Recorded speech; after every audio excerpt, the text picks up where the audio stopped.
Hello, welcome to 5th generation Hobby Shop. Video testing tayo ng unit. Shoutout po kay Sir Jonathan of Leyte. Babatngon Leyte, sir, welcome. Shoutout po sa inyo dyan, Sir Jonathan. Ito na po ang inyong unit, sir, the Wingun Revolver. This is the 708 Revolver 2.5 inches version. So, meron po siyang nakalagay dyan na 4 inches, 6 inches, tsaka 8 inches na available. Pero ang available natin ay 4 inches and 6 inches. Meron tayo. 6 inches na lang pala. Wala na tayong 4 inches. Wala na tayong 4 inches, tsaka 8 inches. 6 inches na lang, tsaka 2.5. Ang available natin. So, this is the 708. Yung 6 inches is 702. Tapos, yung 8 inches is 703. 703. Okay, this is 708. Yan, 708. 708B kasi black siya. Yung 708S, yun yung silver. Wala tayong stock nun.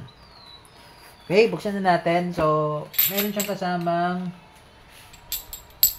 CO2, 5 pirasong CO2 sa package. Tsaka, bagay sa revolver, 0.30. 0.30 grams. Okay. So, buksan na natin. Owner's manual. Kasama sa unit. May kasama siyang, I think, 200 shots o 100 shots na 0.20. Pero hindi ko na po ito isasama kasi papalitan natin ng 0.30. Okay. And then, yung Shell speed loader. At saka meron siyang tactical rail na kasama para sa scope or red dot. So, pwede siyang lagyan ng red dot sight. So, bali, etong railing na to, sir,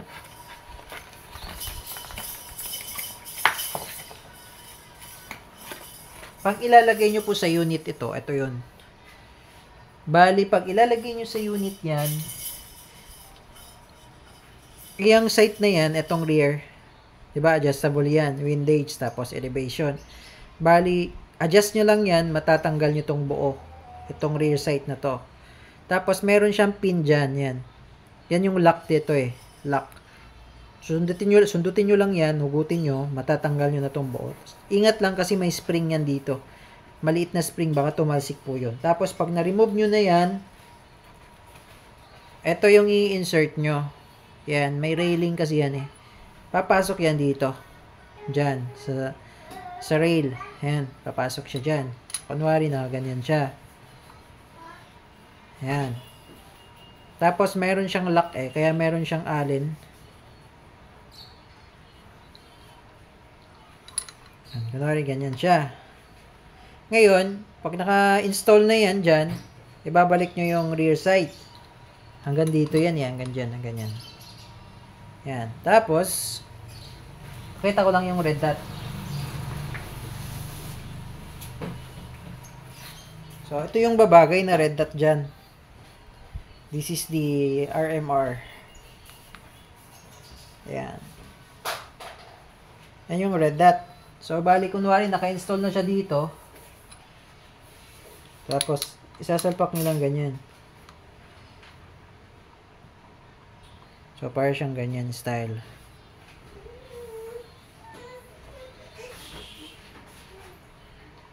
Yan. Para siyang ganyan. Okay, so, ganun po.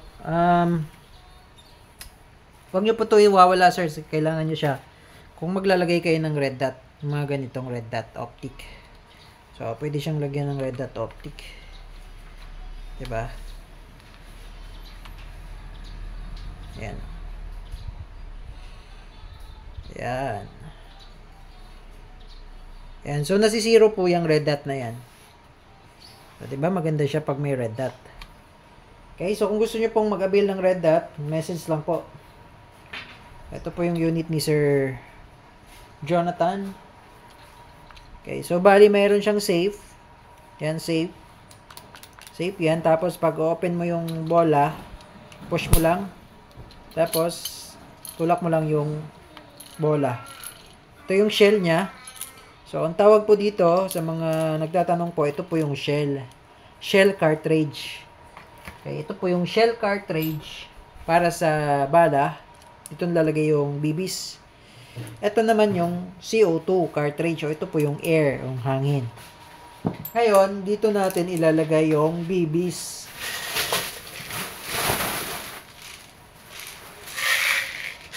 Ayan, ito yung ating BBs. Ayan, ito natin ilalagay yan.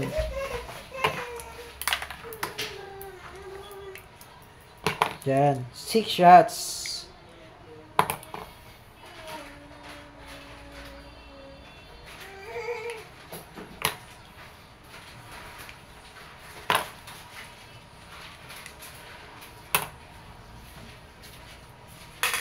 Okay, then mamaya, tetest naman natin.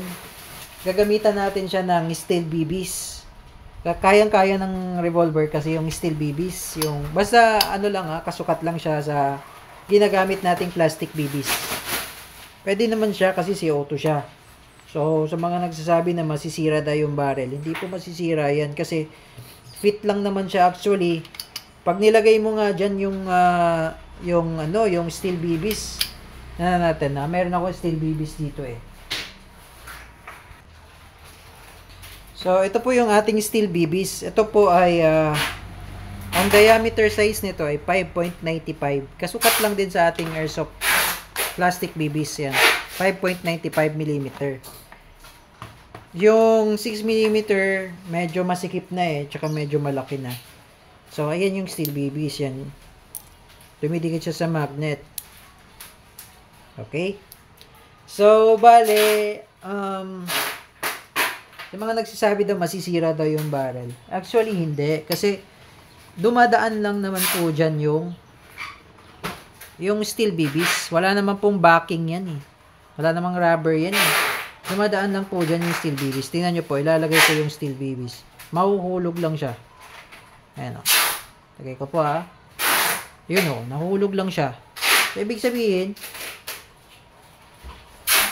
paano siya masisira? Ayan o, nahulog lang yung steel BBs. Dadaan lang po siya dyan. Magagasgas daw yung barrel. So, wala eh, hindi naman po siya masisira. Dahil talagang, dadaan lang naman po siya sa barrel eh. Dadaan lang siya. Unlike doon sa mga may mga half-up, yung may mga chamber, katulad ng mga pistol, Glock. Yan, may mga half-up yun, may mga chamber, half-up chamber, or may rubber yun, yung tinatawag nating backing. Yun. Kapag ginadaanan palagi yun ng matigas, yung backing, yung rubber, nasisira yun. Yun talaga. So, hindi talaga siya design. Pero, ito talagang airsoft, guys. This one is an airsoft. So, yun nga, airsoft is not designed for steel BBs talaga. So, meron tayong unit na nakadesign para sa steel BBs. Katulad po nitong SR357. Yan. Itong SR357, ito po ay nakadesign for steel BBs. From the manufacturer po, steel BBs po ang bala nito. Kasi ang barrel nito ay naka-smooth bore na. Ayan po. Yung kanyang barrel is smooth bore. Okay?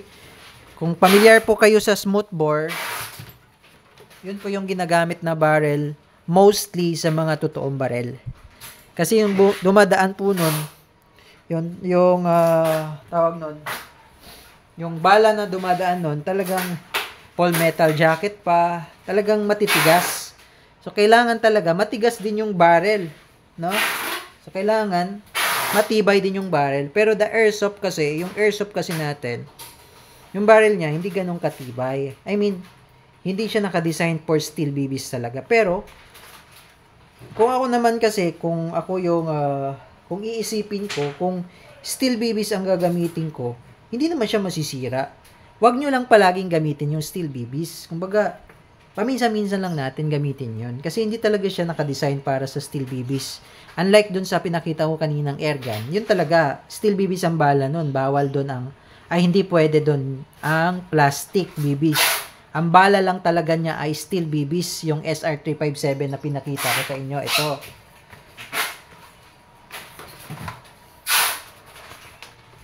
So, ito po yun, yung SR357. Ang bala po niyan ay steel BBs lang. Parehas din silang CO2 powered. Parehas lang din sila ng CO2. So, bakit hindi niya kaya yung steel BBs?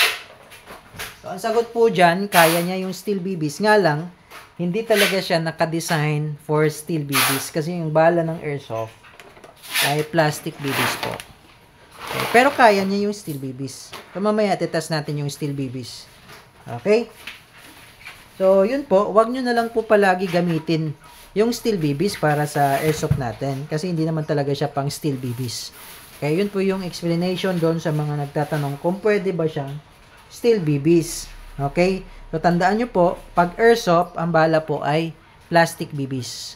Kapag airgun naman, ang bala ay steel BBs or pellets. Yun po yun. So, itong airsoft natin, hindi talaga siya nakadesign for steel BBs. Nga lang, may mga talagang nag-i-experiment kung kakayanin ba ng steel BBs yung airsoft. Yes, kaya naman. Pero in the future, in the long run, hindi natin alam kung ano yung masisira sa mga internal parts. Pero dito sa revolver kasi wala naman siyang backing. Kumbaga wala siyang rubber eh. Ito kasi metal yan yung dinadaanan niya dyan. So tingnan nyo po, lumulusot lang yung ano dyan oh. Yung bala oh. So dadaan lang siya dyan. Eh, pwede siguro siyang magasgas pero hindi naman siya ganun ka ano.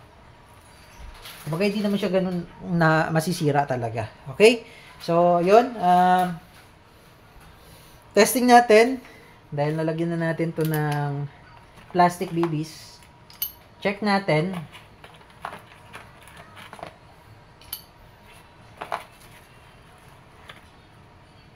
Kung ilang EPS. So, bali ang gamit nating plastic BBs ay 0.20. Okay, tapos mamaya, ang timbang pala ng ating steel BBs, excuse me, this one is 0.90. Tapos yung plastic BBs is 0.20. Okay? 0.20. So, bari itetest natin siya sa 0.20. Itetest natin yung ano, yung EPS niya. Okay? But before pala tayo mag-test, bago natin makalimutan, wala pa pala siyang CO2. So, lalagyan natin siya ng silicone oil. Itong part na to, lalagyan ko po. Every time maglalagay kayo sir ng CO2, patakan nyo yan ng silicone oil. Tapos, lalagyan na natin yung CO2. Ayan. Tapos, kailangan mabilis po. Kailangan mabilis po yung pihit. Ayan. Para hindi po sumingaw. Then, saktong higpit lang po. Huwag nyo siyang tutodo. Then, tsaka isasara yung grip. Okay? Tanggalin na natin. Check lang natin kung butas na. Lakas. Okay, balik natin yung bala.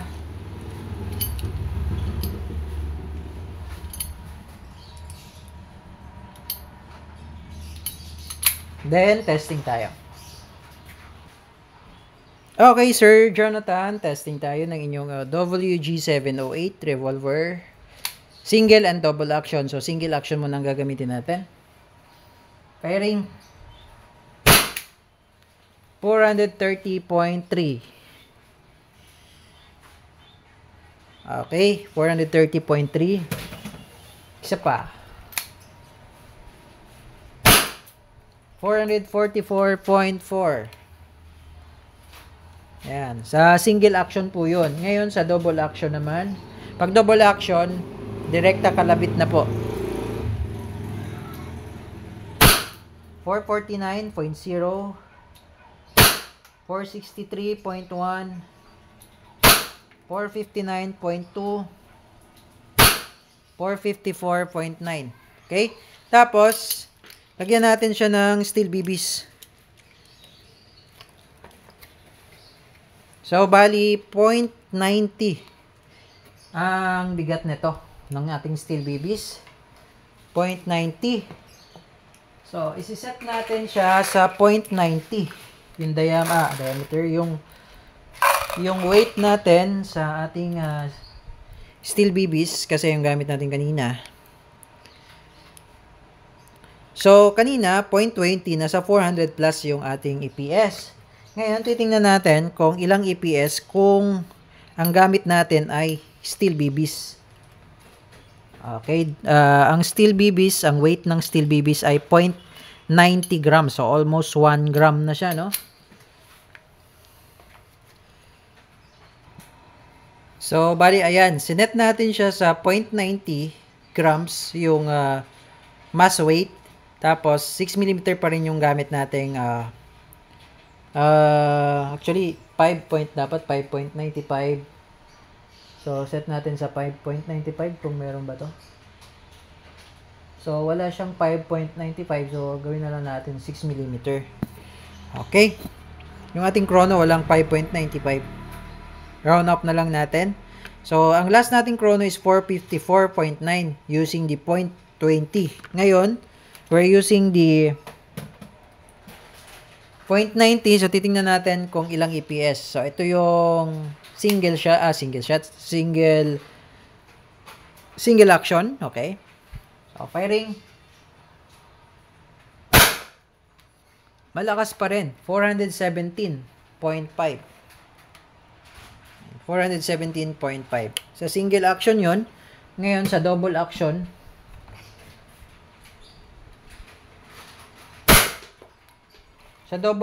bumaba siya to 44.3. Yan, to 44.3. So, ulitin pa natin sa single action. Baka yung gas yung nabasa kanina. Okay, firing. Ayan, bumaba nga siya. 266.3. So, kasi mas mabigat na yung yung ating bala. 0.90 na. Okay, halos kalahati din yung binaba. Okay, so ngayon test natin sa target.